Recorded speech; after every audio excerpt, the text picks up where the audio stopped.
Welcome to this episode of the Business of Practice podcast, where we focus on the financial and human sides of equine veterinary medicine. In this episode, Daly, DVM, will talk to us about solo practice tips for equine veterinarians. Dr. Daly is the owner of Mid-Coast Equine in Maine, which she started in 2013. After graduating from Miami University in 2007, Dr. Daly worked as a technician at Haggard Equine Medical Institute in Kentucky. In 2011, Dr. Daly received her doctorate of veterinary medicine from the Ohio State University College of Veterinary Medicine and was recognized with the Excellence in Equine Ambulatory Award. Prior to moving to Maine, she completed an internship at Wilhite & Freese Equine Hospital near Kansas City, Missouri. In 2018, Dr. Daly became certified in veterinary medical manipulation, and in 2019, she became a certified veterinary acupuncturist with a focus on traditional Chinese veterinary medicine. She is also a member of a Decade One business management group for equine practitioners. I'm your host, Kim Brown, editor of Equine Management. The Business of Practice podcast is brought to you in 2022 by CareCredit. Welcome to the podcast, Dr. Daly. Hi, thank you so much for having me. Well, we're really excited to have you today, and I know our audience is going to really enjoy this because, as we know with the AAEP, about 40% of equine vets are solo practitioners. So I'm sure that everyone's going to be wanting to see how you have handled some of the struggles and successes in your practice. But let me first ask you, when and why did you decide to be a solo practitioner? Well, I decided to become a solo practitioner almost out of necessity when I graduated in 2011 and then completed my internship in 2012. There were maybe 5 jobs on the AAP marketplace. So the economy wasn't great. And I sent letters out to maybe 90 practitioners, and I got interview offers at 2. And I joined a practice that was very close to my parents in Maine. And so that's what brought me to Maine, and quickly realized that I would not be staying for very long, and that it ended up becoming such a toxic work environment that I left after 9 months. Wow. I've always been very passionate about customer service. You know, I delivered pizza when I was in vet school. So I just like a client to have a good experience, and I wanted to have a say in what that experience looked like. And I felt like where I was currently practicing, there was a hole in the market for clients really not only getting top-notch medical care, but a really good experience with their veterinarian. So I went out on my own and started a practice from scratch. And how scary was that? I don't even know if I registered how scary it was at the time, because veterinarians were just so good at digging deep and doing it. I was fortunate to have the support from my parents. So I actually lived with them because it was at a point where I was paying myself, $300 a month. But Yeah. I had it in my mind that I knew I was going to be successful. Like, I'm smart enough to be successful. It just was going to take time. And I had to make really smart decisions to not get myself in a position where I got in over my head. Well, and that's great. And always having, some good financial help can work really well for you. So how did you look at some of the finances of being a solo practitioner? I understand the passion of wanting it, but how did you handle the business side? I got some really good advice from a friend of mine that was in my vet school class. And she said, keep your inventory really light. Especially, have the medication on board that you need for an emergencies, but sometimes you can book appointments days in advance. And because from our distributors, we get medications overnighted, you can kind of build your stock slowly and order them as you need them. With the amount of school debt that we come out with, my parents actually had to co-sign my loans for my digital x-ray as well as my practice vehicle. So it's great that I had them. It was very frustrating for me to be in that position because, you want a bank to be like, yeah, we'll give you all this money and you're going to be successful. So that was hard to have to work around that. And, we all want the flashy truck, the flashy vet box, to have the digital x-ray and the ultrasound, and it will come with time. But unless you want to take out a business loan or you already have your personal finances that you're, able to put into the practice, it takes time to acquire all of those things. Yeah. I started my practice out of the trunk of a Chevy Cobalt car. And actually had a client be like, wow, I've never seen a veterinarian show up in this kind of car before. And then I got an Envoy and, eventually I was able to get a Tahoe, which I still currently drive. The vet box came pretty early, but I think I was in practice 9 months before I got an x-ray machine, to the point where I built up a client base enough that I was losing money on referring x-rays. Yeah. And then buy stuff secondhand. And as you use it more, as it pays for itself, then you can start replacing it with nicer pieces of equipment. But there's so much stuff available that's used that is a great place to start for somebody going solo. That's a wonderful tip. So what are some of the best and worst things about being solo? I mean, you've been doing it for a little while now.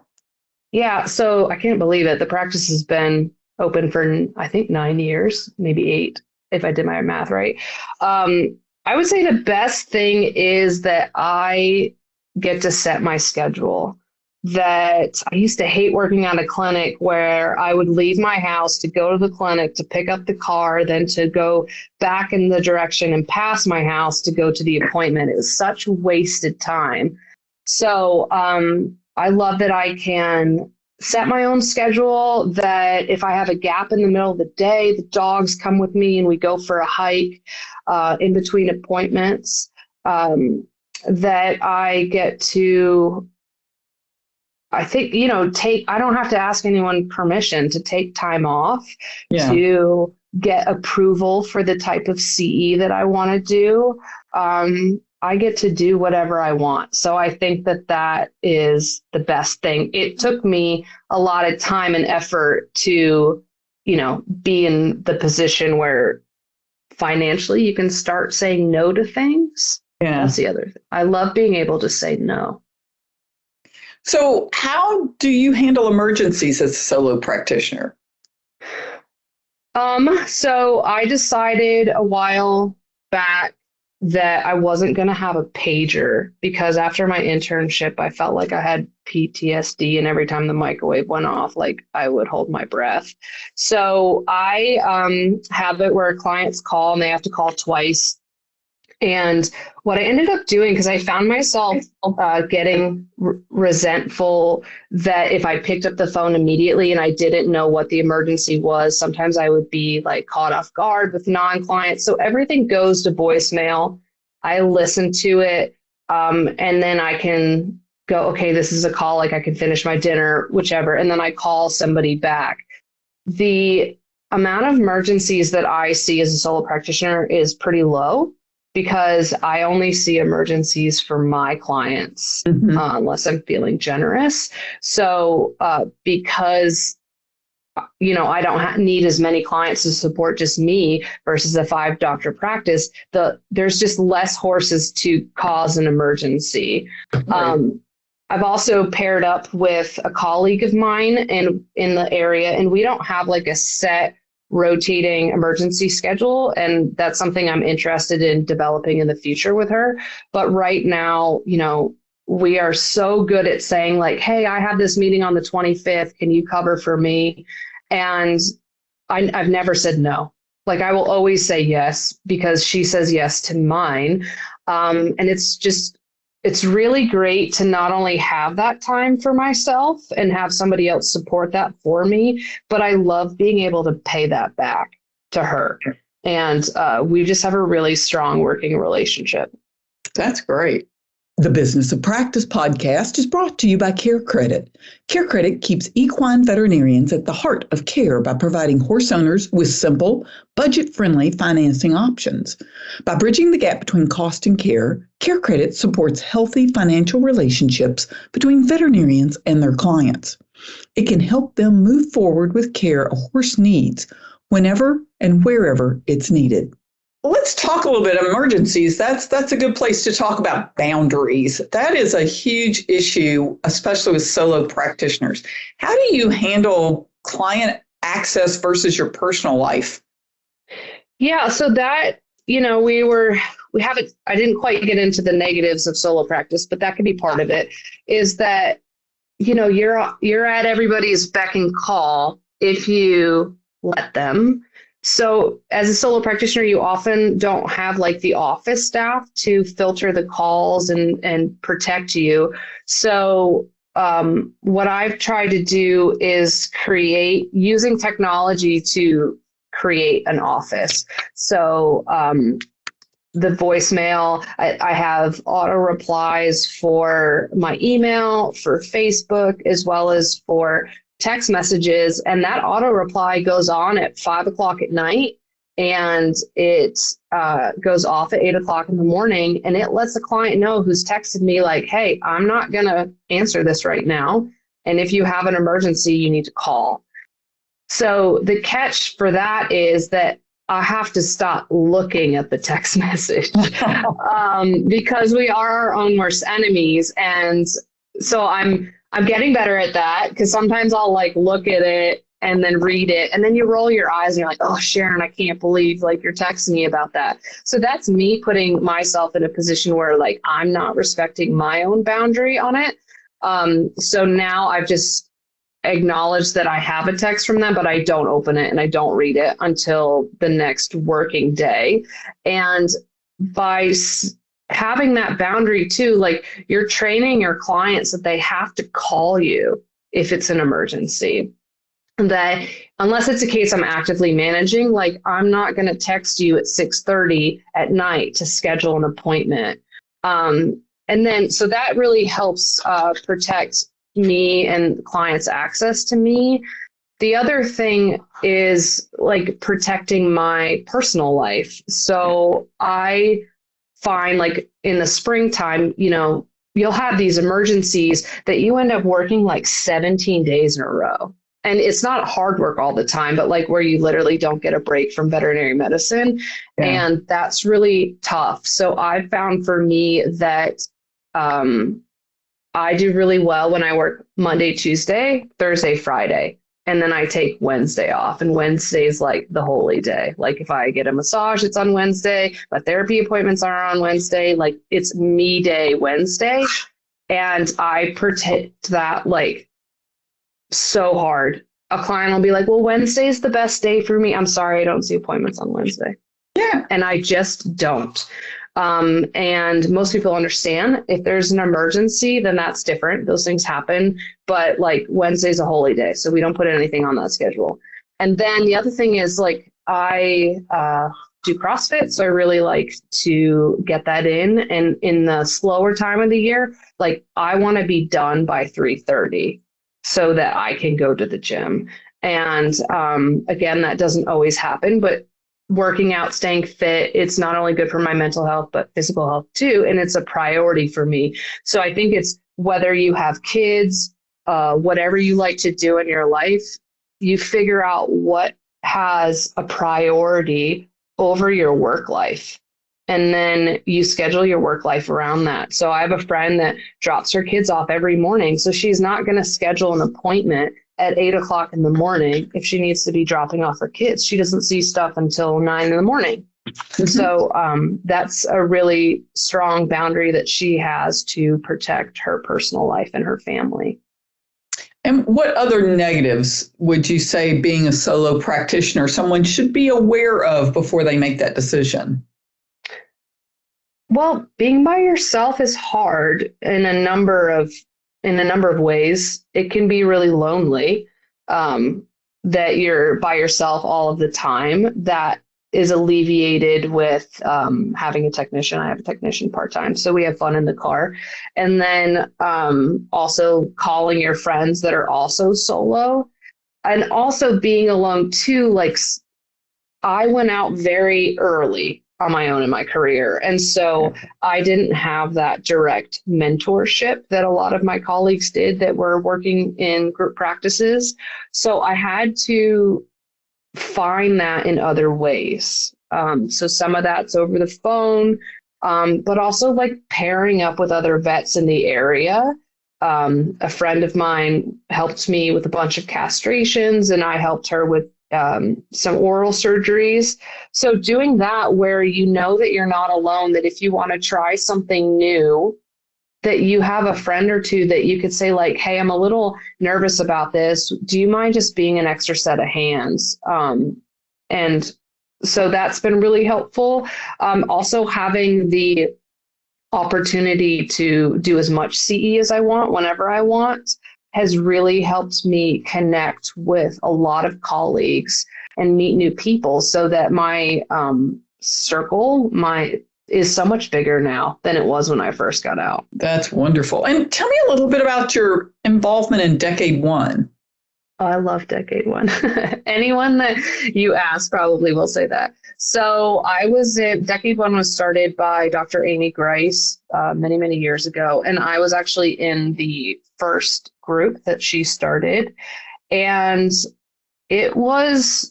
I joined it for the purpose of like learning about business. What I didn't realize was that I really needed the connection with other young veterinarians. Because you go, like when you just get out of school or you finish your internship, you're going to the AEP meeting and it's overwhelming. Yeah. And it seems like everyone else is friends and everybody knows everybody and you don't know anyone.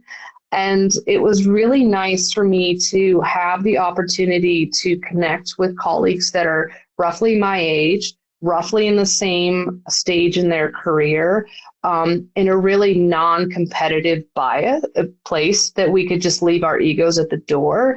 Our group got very close, and we, had many moments, myself in particular, where you could be very vulnerable about what's going on in your life. And so much of that is outside of veterinary medicine.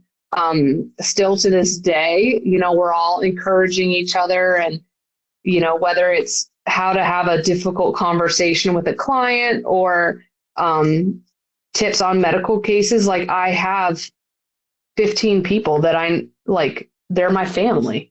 Yeah. And now we're looking at expanding the Decade One opportunities to more people. And as a person who was originally a member, now to be able to be a facilitator for other groups is just an amazing opportunity to pay it forward. That's great. And is there any advice for those who are still students and listening to this podcast, or maybe getting ready to graduate this spring and want to enter equine practice? What would your advice be to them? First off, we want you so badly. So please try. Please come. Please join us. We are so excited to have you. And it's not all easy. You're potentially going to end up in an internship or at a clinic that is tough and that makes you question if you should be doing this, if you can be doing this, if you like doing this. And I want to say that it's not you. It's not what you're asking for out of this life. It's not the relationship that you want to have with veterinary medicine. Like none of that is wrong. The problem is the environment you're currently in.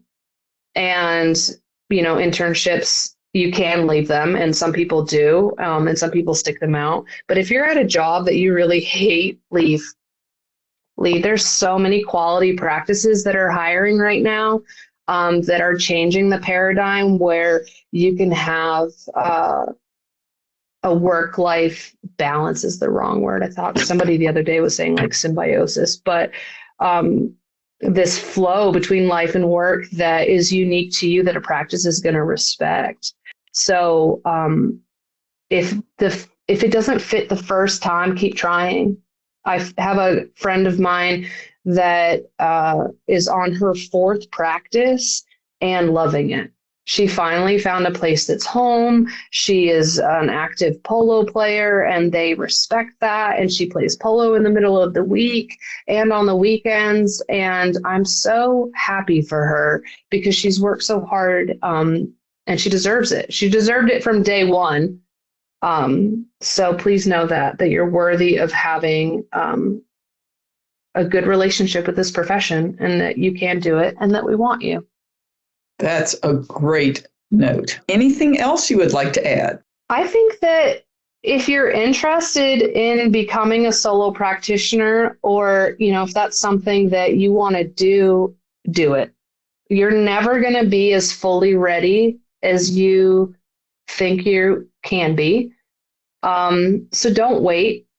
Go out and do it. Start small. Know who you are and what you want and the life that you want and the practice, what you want that to look like, and build it over time slowly.